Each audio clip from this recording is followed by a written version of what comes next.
Do you crave more? More aliveness, more fun, more pleasure, more power, more purpose.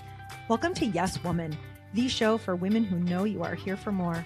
I'm Karen Rockhind, CEO of the Institute of Women. With my master's degree in positive psychology, I have helped tens of thousands of women say yes to their biggest dreams and truest desires. Here we have real conversations to stop pretending and to start saying what we want. Yes to the dreams we've delayed. Yes to the voice you've quieted. Yes to the wealthy, healthy, sexy life we crave. Yes, woman, welcome to the show. Hello, hello, hello, woman.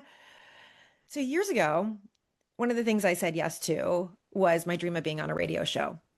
And I just had this image, this vision that I was going to have like these headphones on. And I was a new coach. I was new at everything. And it's like, well, who the F did I think I was to think I was going to end up on the radio? But I did. And one of my tools to say yes to myself is to tell everyone I know, oh my gosh, I want to be on the radio. I think I'm meant to be on the radio. Like this is going to happen. Until someone finally said, yes, yes, I know someone you should connect with. And that was someone at Sirius XM. And it's a whole other story how I ended up on Sirius XM. But that turned into the launch pad of all my work, getting to work with thousands and thousands of women. And it even led to some amazing friendships. And the woman who is right in front of me is one of those friendships, colleagues, like co-conspirators to like take over the world with our amazingness. And as I'm relaunching my podcast and launching Yes Woman, one person came to mind as the perfect guest for my very first interview. And that is this gorgeous, gorgeous woman, Monica Dominic, in front of you. So let me tell you about Monica. Monica is the co-owner and the chief client officer of Pro Team Solutions, which is a Columbus-based technology staffing and consulting firm. She's known for building powerful relationships, which I am telling you, this woman, the minute like we connected somehow from the radio and she's like, come to Columbus, come, like, I'm going to get a bunch of women in my living room. I mean, and she did. And then she's like, come to, like, she was part of Society for Human Resources Management. She's like, come to a talk there. Like this woman, and everyone, the minute you meet her, she becomes your friend. She helps you with life.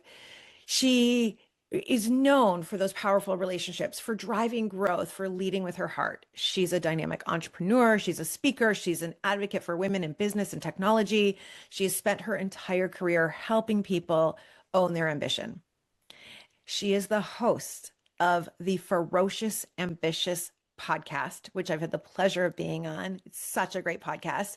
And the author of the upcoming book, Ferocious Ambition, where she shares real, raw stories all about leadership and resilience and reinvention.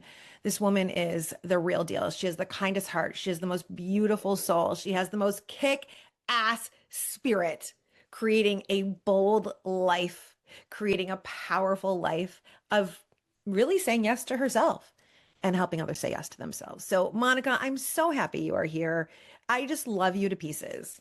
Oh my goodness, Karen, you just gave me goose pimples all over my body. So, and I mean, you have a habit of doing that. For those who haven't had the pleasure of being in Karen's presence, she's electrifying. So I accept that with so much grace in my soul to you. Thank you for being my friend. I mean, how many years has it been now? 10 years plus? Oh, maybe it has been 10. I'm not sure exactly what year. We'd have to look that up, but it's probably at least I 10. believe I heard you on your very first time that you hit the airwaves on Sirius, because I Oh, remember the pre-talk when she was like, the happiness guru, what? And I was like, I'm here for that. Let's hear about the happiness guru.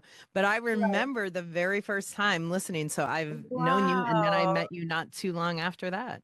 No. Oh, that's amazing. Special shout out to Taylor Strecker, who had this incredible show, Wake Up with Taylor on Sirius XM. And it's true, before she had me on, because I had made connections at Sirius. And so they, I think, told her, you're going to have this happiness person on. And they were like, she was like, I don't want this happiness person. Like, I don't feel like it. Anyway, then she and I had a great relationship for years, so it's all good. But it's, you know, knowing you the last 10 years and watching, like getting to watch, getting to be part of your life, getting to witness you now with your own brand, Ferocious Ambition, has been Yeah, so incredible because you are someone who, when you have an idea and you have a knowing, you say yes to it. So one of my first experiences of you, right? I come to your house and you cooked an incredible meal. You had like 20, 30 women. I don't know, you had a lot of women a in your lot of living room. women. Hmm. And you cooked all the food. And you're telling me about your own health journey and how you learned to make, like cauliflower pizza crust and all this. And not only did you learn how to make it, you actually were you had a brand around it. I You did. were putting it into like Whole Food. Like, was it Whole Yeah, Food? Like, I don't you like so whatever you do, you go 1,000,000%, a million all the way. yeah, And so yeah. I want to like for anyone watching and listening to this, and then in dancing, you're like, I'm gonna, you started salsa dancing and now you like win massive competitions, like within like months. So were you always like this? Was this is Yes. like your core personality? My purpose in life is to have fun and try. Uh, Oh, wait a minute. We need to underline that and put like stars around it. I've never heard anyone have a purpose like that. yeah, It's to it have is. fun in life and try. Okay, love this. Yeah. And that's kind of how I live my entire life. And even as I wrote this book, and now, as you know, and I'm sure we'll talk about it's being published, but the journey of it was writing. I thought it was going to be something else, and somebody encouraged me to write about my life.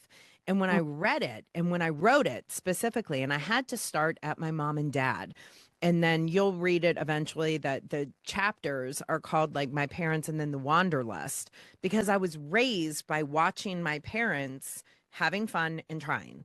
And it was kind of the answer was always like, all right, let's try it. If we like it, great. If we don't, no problem. But then we tried it. And I was raised that way, not Mm. only in our environment of moving a lot and experimenting where we're going to live and living in multiple states before I was 10 years old. My rooms were never unpacked fully because we were always moving cross country from Utah, Montana to southern Florida to Boston, and you just name it, we were going. And it was just Wow. around this mentality of go try it, go have fun. And then I incorporated that in life. So anything I tried in life, I call it failing ferociously. And it's my mission in life is to fail ferociously. I want a holy hell, yes, I tried it. I tried everything. Holy hell, Yeah. yes, I tried everything. And Yes. I Yes. ferociously failed at most because that's when I grew and that's what made me learn what I shouldn't do, what I should do, what resonated with my soul, what made me feel alive.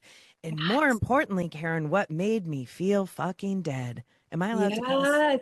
Yes. Yes. Yes. Say it, sister, because this is where so many of us, and I don't know, I know women more like better than men, but this is where I see so many women go off track is like the Mhm. fear of trying, the fear, Mhm. what if it fails? The fear, and it will. Like, It's you eh, need it to. If it right, doesn't fail, you're not pushing yourself hard enough. If it doesn't fail, then you haven't done it right. And I'm a firm believer of that. If you're the smartest person in the room, you're in the wrong damn room.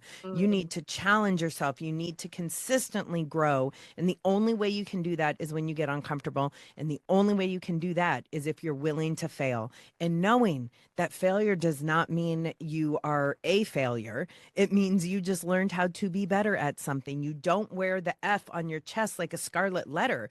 I want to be like, yes, I failed. Yes, I did it. And the sooner and faster I fail, the better I can be the next time around. So to me, life is just about having those.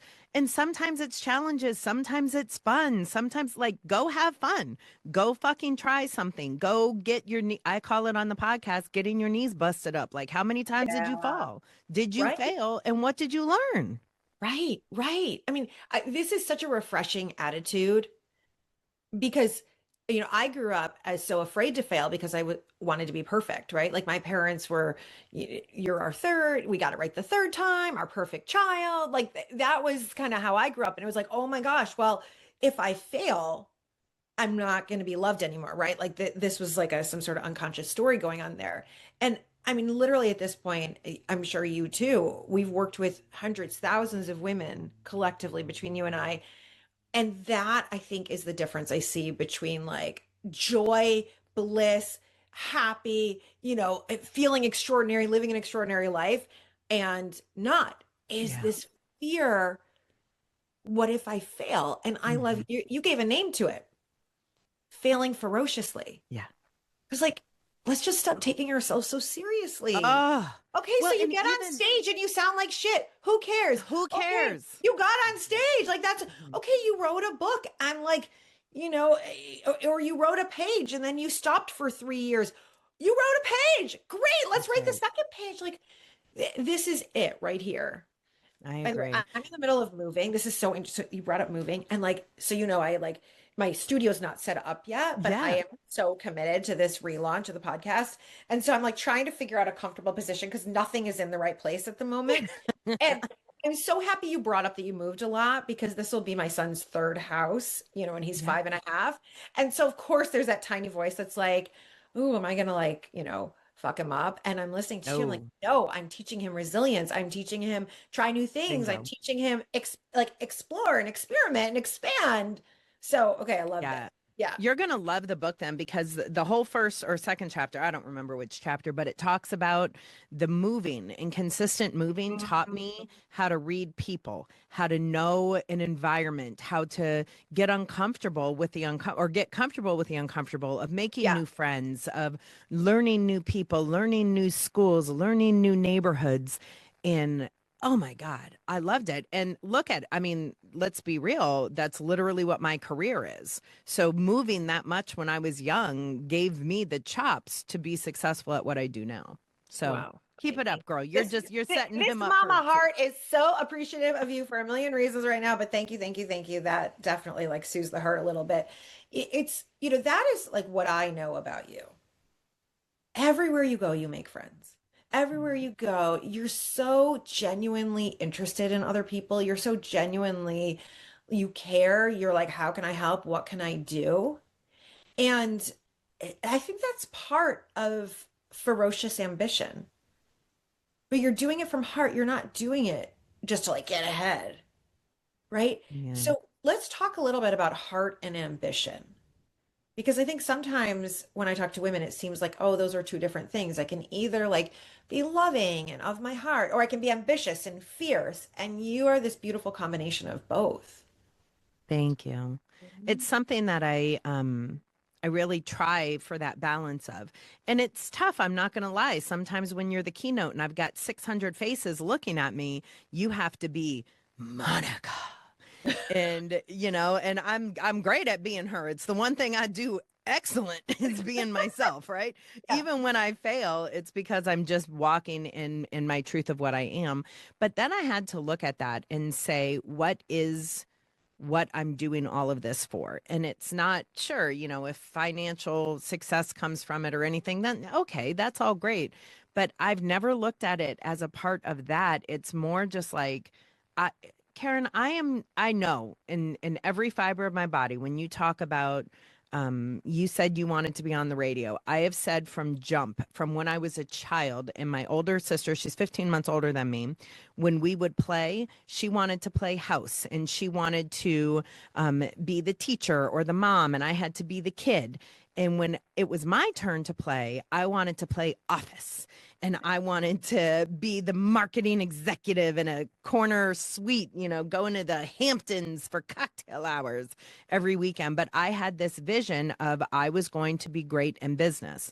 And then Mm. as my career started progressing, I realized very specifically that I was really good at talking to people and helping them see what I see in them, men and women. But of course, especially when I'm in the tech world, when I entered the tech world and I realized strong women are not very prevalent in the tech space.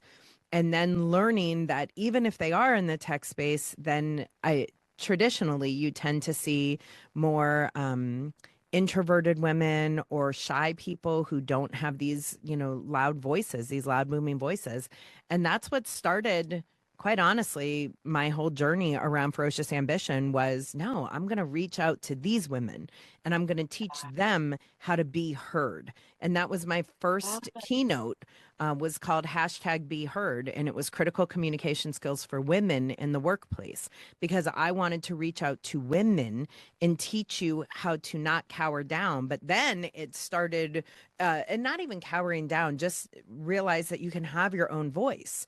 Yeah. And then that started begetting into, all right, well, if it's not just women, let's also teach the men how to hear better too. So then it was for people in the workplace, and then it was rising above, how to identify yourself in a sea of people, and then all the way up to Ferocious Ambition. And it's just kind of never stopped. It just keeps metamorphosing up. Right, which is so incredible. I think that's Mhm. another key that I see in you is you let it keep evolving. You let yourself keep evolving and growing, right? And like, okay, and now, and you're never, you, some people are like, okay, I did this, now what's next? You allow it to layer and to unfold. And that's why it's so fun to be friends with you because when you Oh, were, well, with cooking, right? Like yeah. you were getting into all these places. Yeah. And I don't Yeah. even know So if you're I'll, still doing that anymore, right? no. Then like and then like you have this other passion, dancing. And so okay, so there's so much we could talk about here. Um, but how does someone, let's take that topic Sure. of rising above. How how do we really identify ourselves and have ourselves kind of rise above, Yeah. heard, to be Um, seen, to make all of our dreams come true, whether they're cooking or dancing or yeah. owning a Well, and company. before I Yeah. even answer that, I'm going to write that down real quick just because I want to, uh, how do I rise above? I'm going to come back to that, but I want to just let your listeners know. So you brought up the cooking twice, just so they understand what's going I'm on. obsessed with it. Yeah. Years and years ago, I got diagnosed with some gut issues. And instead of letting it rock me, because I needed to go on a total elimination diet for a year and a half, and they wanted me on all these meds. And I said no. I fought for myself, which was a big thing. Like, I was authentically who I needed to be, which was not on all those stupid medications. And then I found that I missed foods. So I started cooking the way that I could. And that's when I came up with a frozen cauliflower pizza crust. And it was actually the first frozen cauliflower pizza crust to hit the market. And I was sold nationwide. So I was sold in Whole Foods, Albertsons, Publix, Kroger's, Piggly Wiggly, Giant Eagle, you name it. I was sold in them, not in every state because like North Dakota never put an order in, but Dakota. All right, listen up. Anyone here from North Dakota? What's up over there? I think it was about, yeah, I think I was in 38 or 42 states, something like that. But here was a big thing too. Then it stopped being fun. And then I stopped enjoying it. And that was all while I was still working at my technology company. And I honored myself. When it stopped being fun and it stopped being anything I wanted to do, I said goodbye to it. So it no longer served me. This is so big. Okay, so because here we're all about saying yes to ourselves, right? Not being a yes woman to other people, but a yes, comma woman to yourself. Yeah. And you were like, yes, I'm going to take care of my own health. You listen to yourself. Yeah. Right? No, I'm Yeah. not here to be on all these medications. There are other ways. Okay, I'm going to say yes to myself. I'm going to learn how to cook for myself. And then, oh, yes, people love this. Yes, I'm Yeah. going to, figure out how to retail it. Yes, I'm getting into all these stores. And when it stopped being fun, Mhm.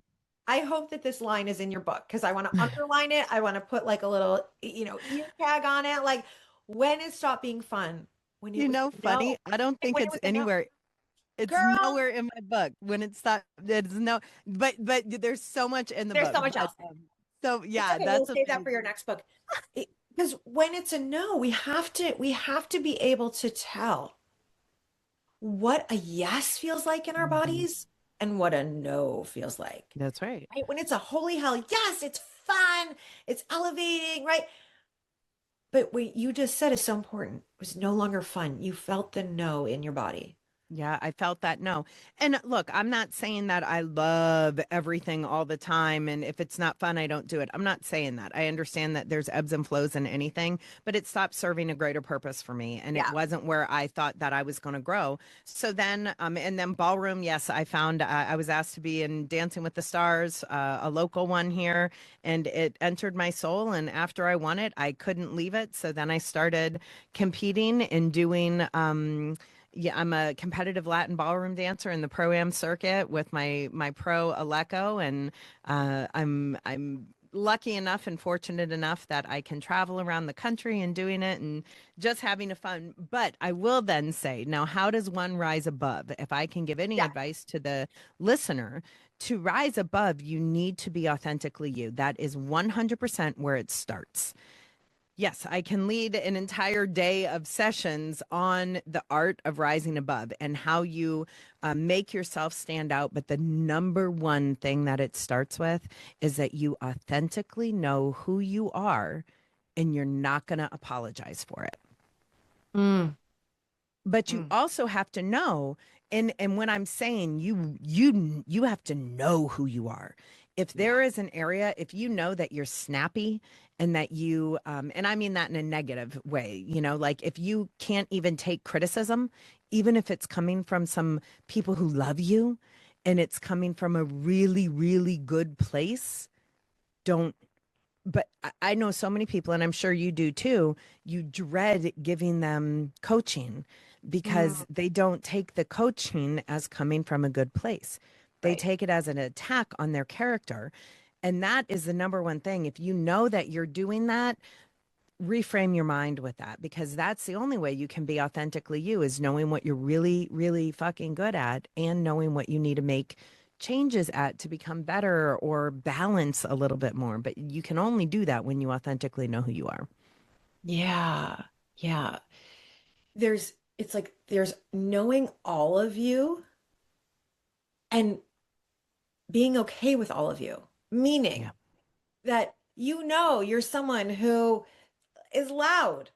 And I don't mean about you in particular, Yeah. but okay, right? You know what I mean? Like, or you're someone, if you're listening to this out there and you're someone creative. If you're stuck in a job where you're just crunching numbers, you're never going to be happy there. You're never going to feel alive and fulfilled and connected. Or maybe you say, okay, I'm doing this, and then outside of this, I need to do all these other creative things, right? Because that's who you are.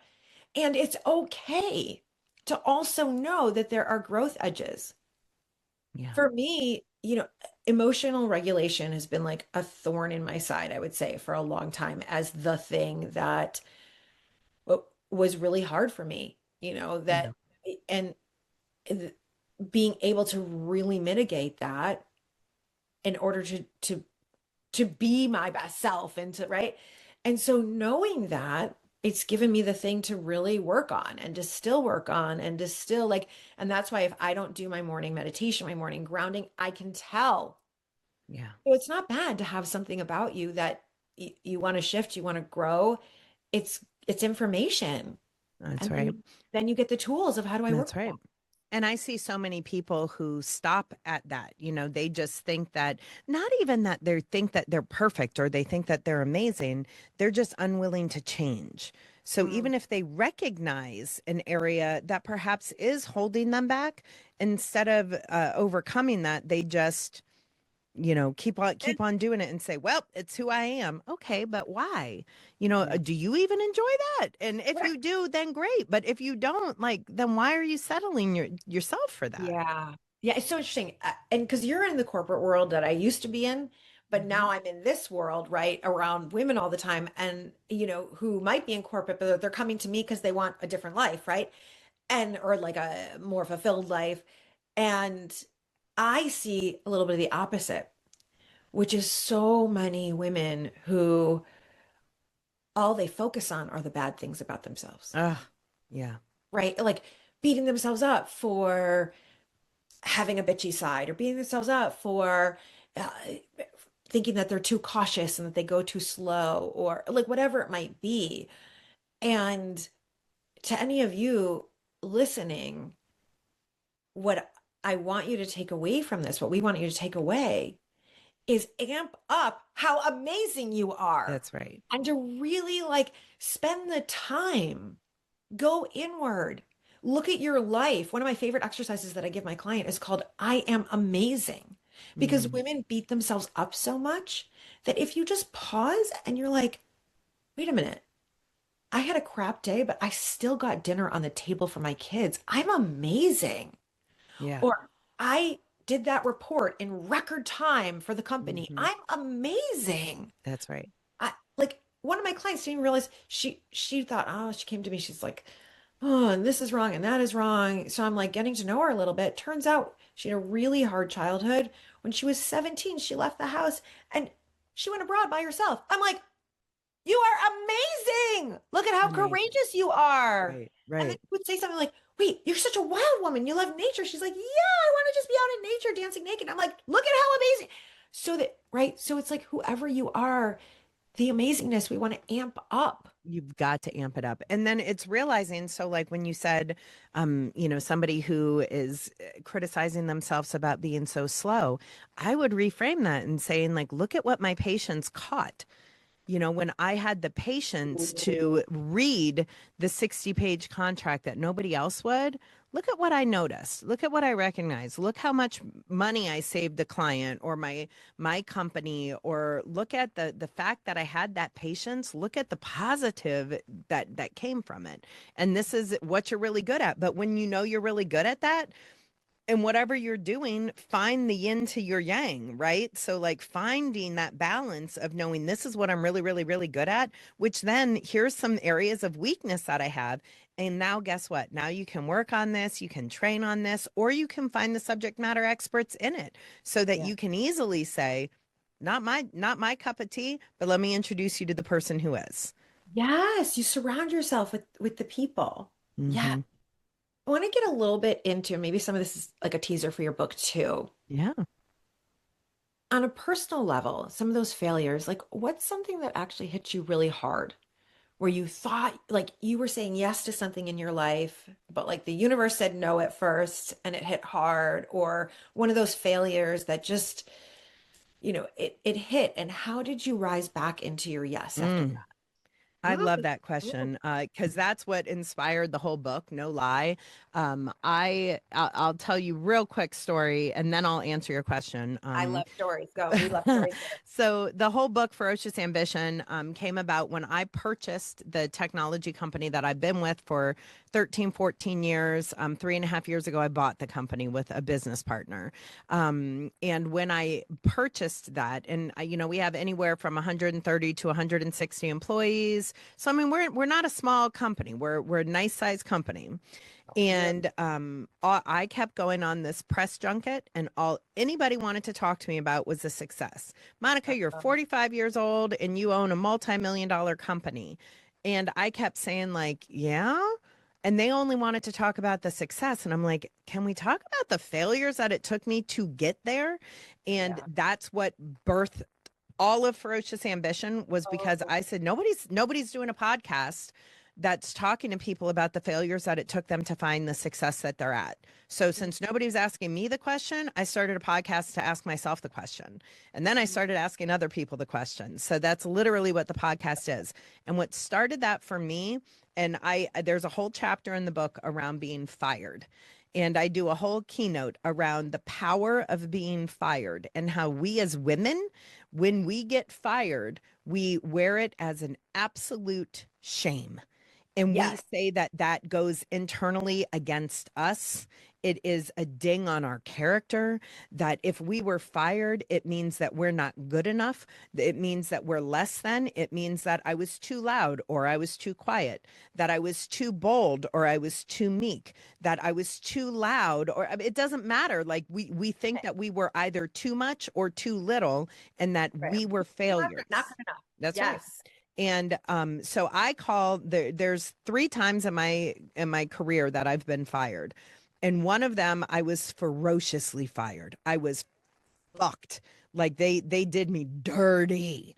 And Mm. that was a moment where I kind of took that and had to stop wearing that as that scarlet letter. I had to stop wearing that as point of failure and used that later in my life. I'm not saying it was instantaneously, but I used that to drive me because here's a fun story about 4 months ago. I was a opening keynote for a women in tech conference, and I had several hundred people in the audience.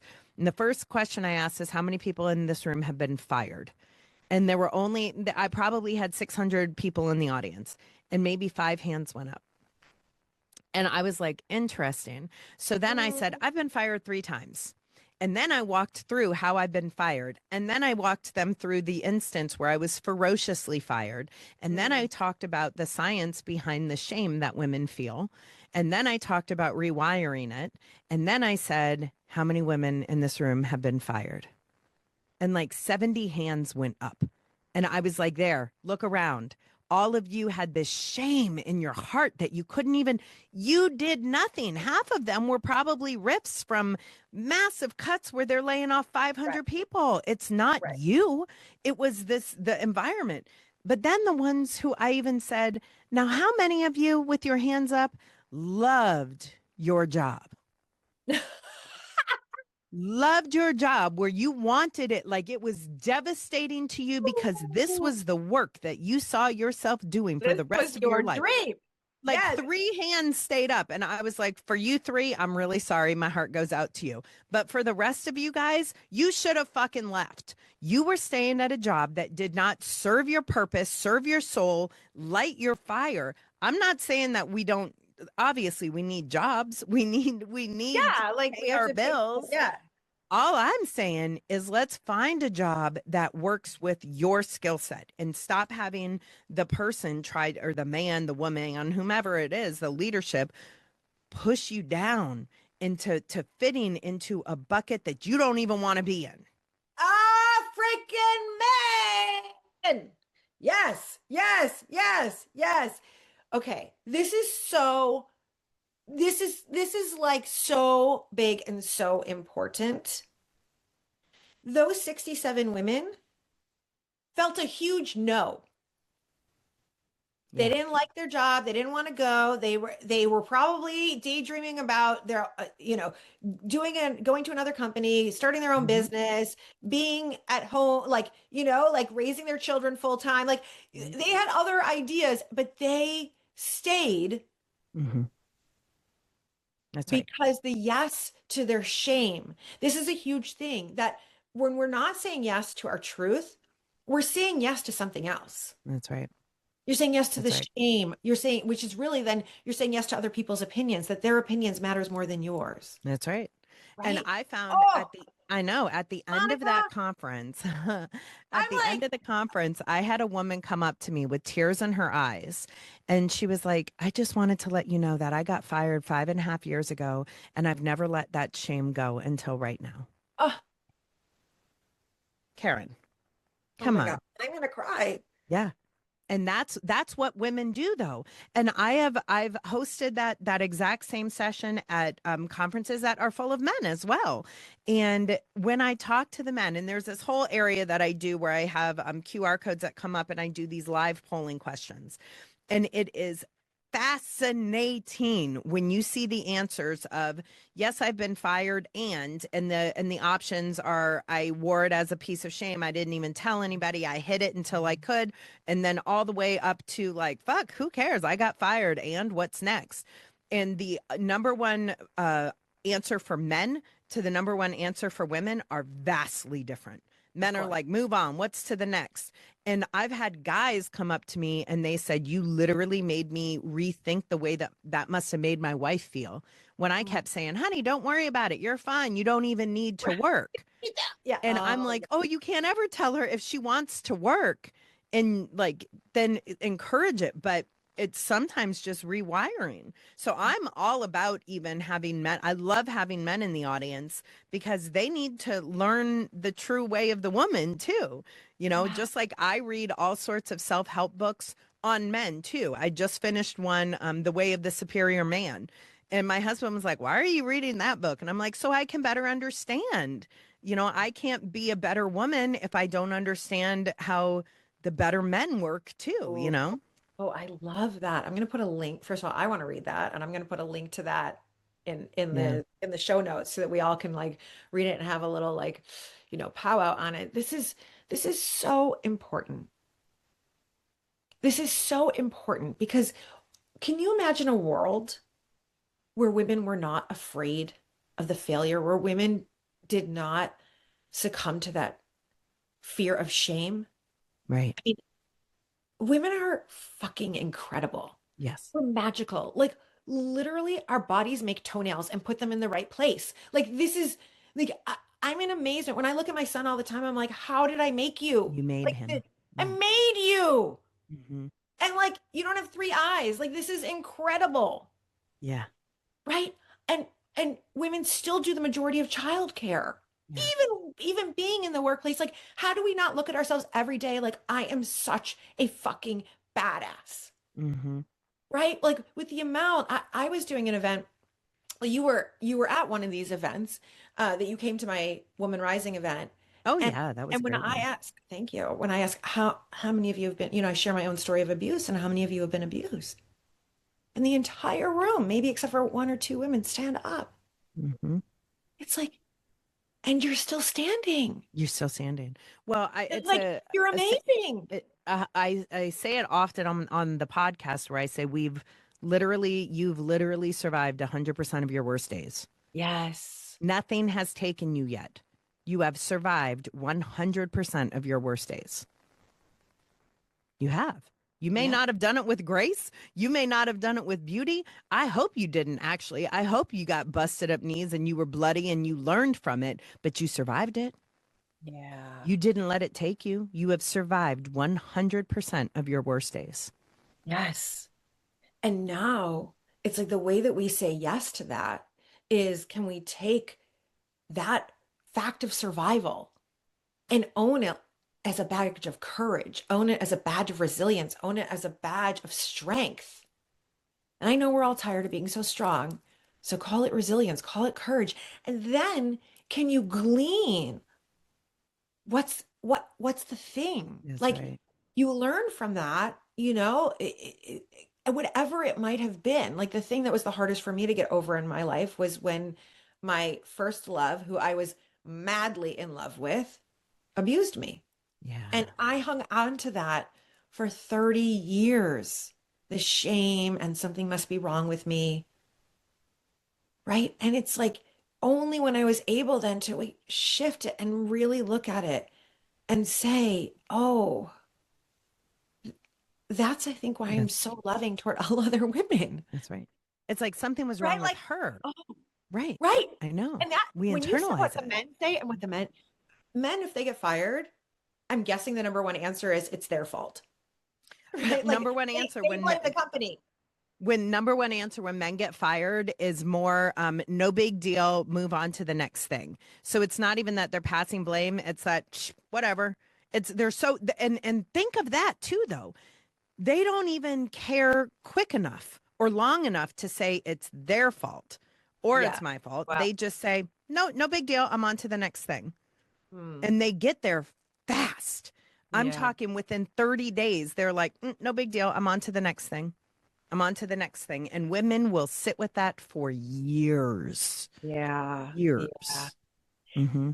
It's so interesting to talk about this because one of my biggest failures, which whatever, in having done the, having my own business, being an entrepreneur the last 15 years, I put out I put out a retreat. I take these retreats. You've been on them. I Yep. do these retreats all over the world. And after doing a couple in Paris that sold out, I put out my Paris retreat and only one person signed up. Oh, And I was devastated. I'm like, how am I going to tell anyone? How, like, people are going to be looking for these pictures on social media. First of all, no one's looking for your pictures on social media, okay? Like they don't know if you did the retreat or you didn't do the retreat. They're like in their own psyche and in their own yeah. lives. No one's paying attention. And then I was like, what do I do with this one person? I can't tell her no one else signed up. Like I'm a freaking, right? So I swallowed it. I just kept avoiding it. And finally I had to tell her. And I was like, you're the only one. And she goes, would you still take me? Sure. Yeah. She got a private retreat in Paris. So then I decided, okay, like I know the way out of shame is to talk about it, Mm-hmm. right? That's been my own. I learned this from Brene Brown. Shame likes to hide in dark corners. So I told a group of clients that, and they go, wait a minute, she's getting a private with you in Paris? Yes. Can I have a private with you in Paris? Yes. And As a now matter I've of done like fact. 4 VIP days in Paris. Like it can, if you actually share, That's they right. thought it was amazing. That's right. It is. Well, and I want to share to your listeners. I remember, I think it was maybe 2 years ago, you had released, I think was it for your, it was one of your birthday specials. It was the Way of the Woman, I think, or no, Woman Rising in Philly. Yeah.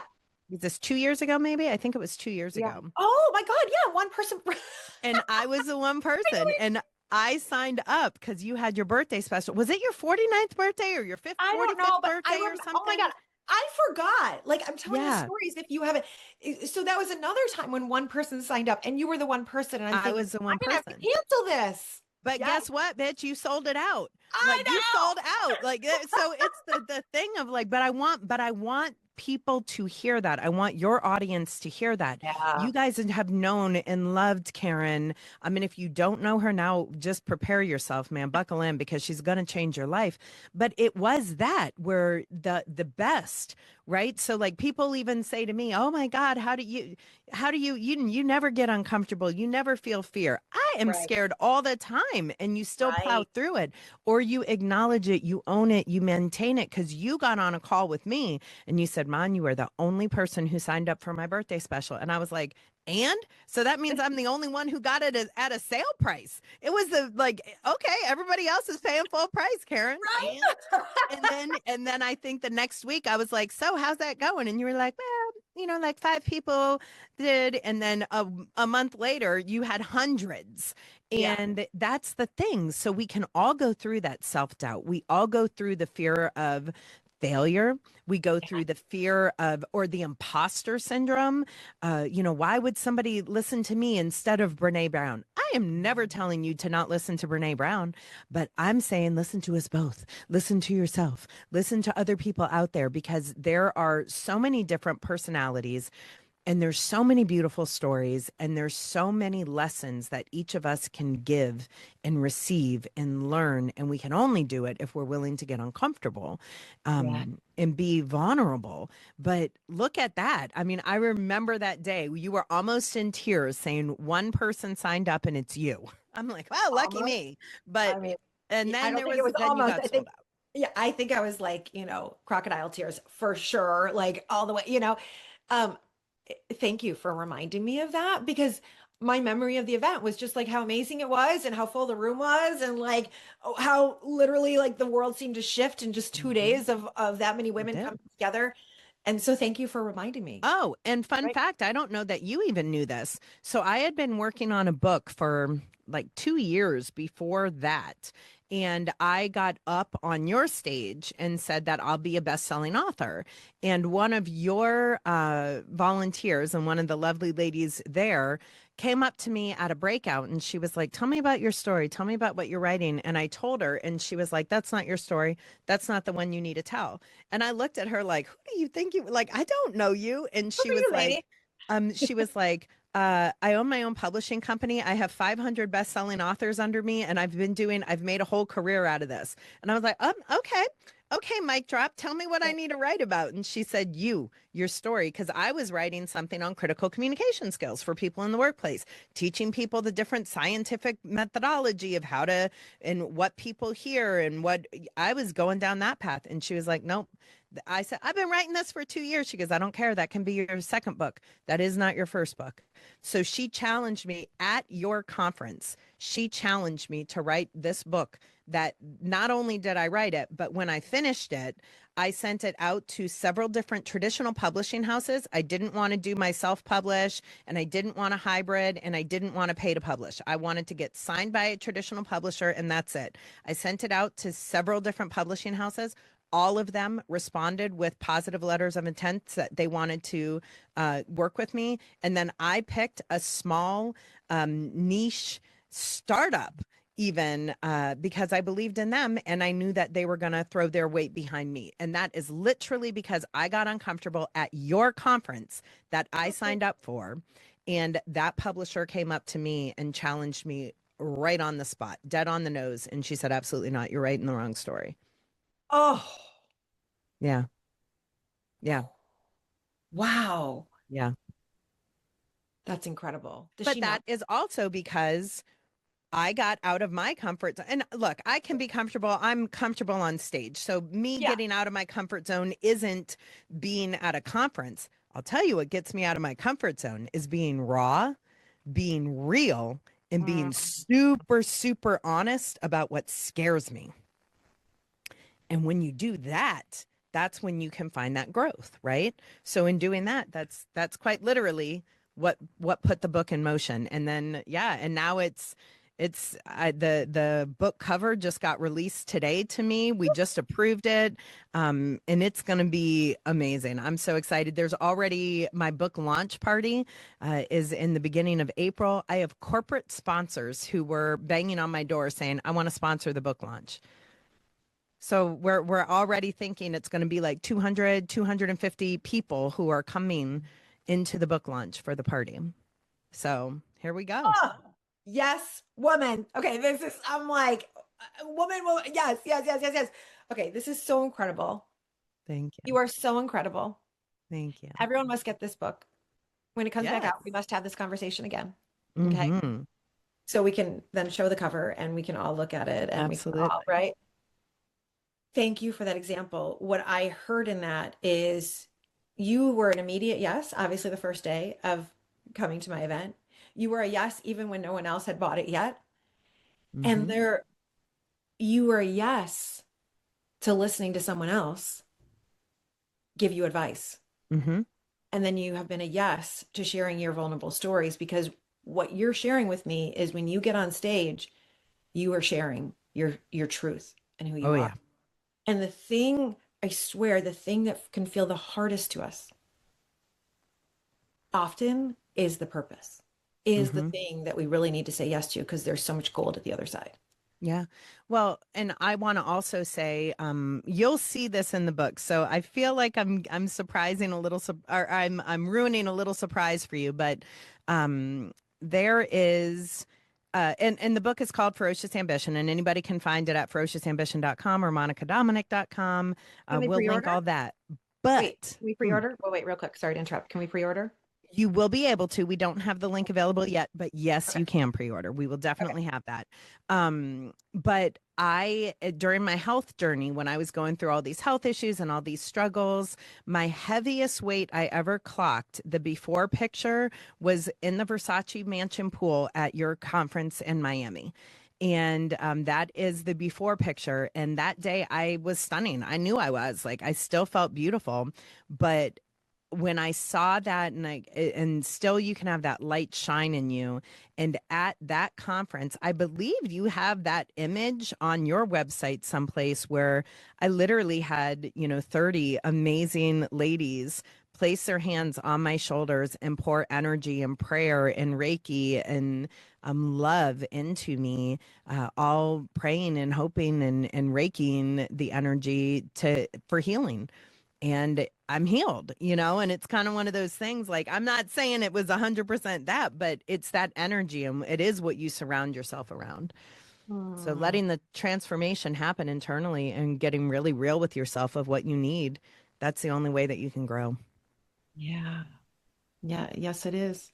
That's why we put ourselves in rooms like that, Mm-hmm. right? And letting, because that is a yes. I've had so many women say they want to come on retreat and then they're too afraid. Mm-hmm. Can't spend the money.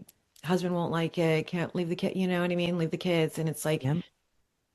it, get yourself Invest in into yourself to do it. invest yourself. Get into a Mhm. sisterhood. Mine. Work with Monica. Work with me. Like whatever it might be. Do the thing. That's right. Say yes to yourself because Yeah. there's so much gold literally at the other side. I mean, obviously, I can talk to you for 100 years. So Uh-huh. uh, uh, I've loved, loved, loved every minute of this. So I love to do a little yes woman Oh, round. okay. Let's do it. We're gonna do a little quick round and then we'll conclude. Okay. Okay. Best thing you ever said yes to. God, you can't say that's a quick round and give me that myself. Mm. Is that too easy of an answer? I just say yes to her. Oh, I love it. No, I love it. I love it. I love it. What do you wish every woman would say yes to? Themselves. I Myself mean, and themselves. Where's perfect? Yeah. yeah, I think they have to. If you're not saying yes to yourself, you're not honoring who you're supposed to be. So it is my sincerest hope, and every single woman who I come in touch with and love on and hug on, I want you to say yes to yourself. Mm, mm, mm.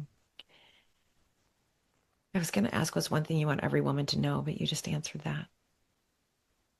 She's worthy. You're worthy. You- You're worthy for love. You're worthy for greatness. You're worthy for sadness. You're worthy to be anything you want to be, but you've got to believe that. I can help you believe it. I've got enough belief in every woman on the planet to carry many of the women on the planet, but you got to believe in yourself. Mm, mm. Now y'all can see why I wanted her to be the first guest on Uh, this revised, amped up podcast. You are such a yes to every single part of me is a yes to you. My heart, my soul, my love. I'm so grateful for you. Thank you, thank you, thank you for sharing your wisdom with all of us Thank you. today. Thank you for being a yes to yourself. Thank you for being a yes to me. Thank you for giving me opportunity so many years ago.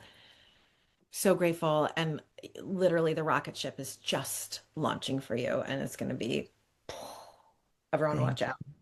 Well, Uh, thank you, honey. so, And I love you and your energy and everything that you give. So thank you for letting me be part of this momentous launch for you. I'm so excited. And to all of my listeners, I'm going to put this on my channel too. You guys make sure to go into my show notes when it's out here and find Karen because she's unbelievable.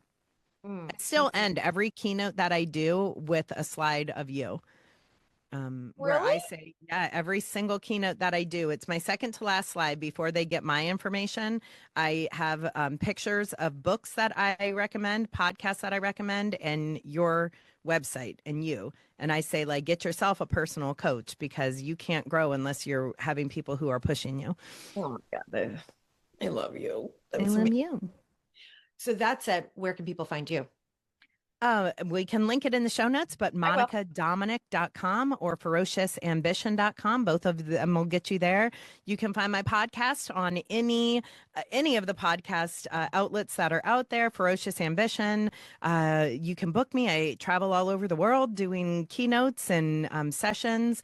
And I actually, with my book, I have two workbooks that are coming out with it too. One is for a 3-day retreat.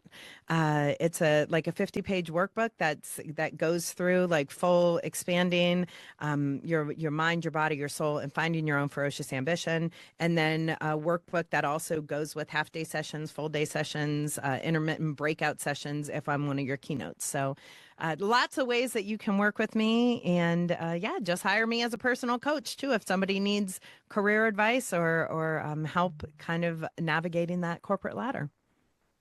Amazing. You are the woman for that. Million percent. All right. So after we stopped taping, you told me the most incredible story that is such the example of listening to your own inner self, saying yes to your inner self and not to what other people say to you that I have to hit record and I have to add this piece. Okay, so Absolutely. we were talking about how you got the publishing deal, right? Hmm. Hmm. Okay, go.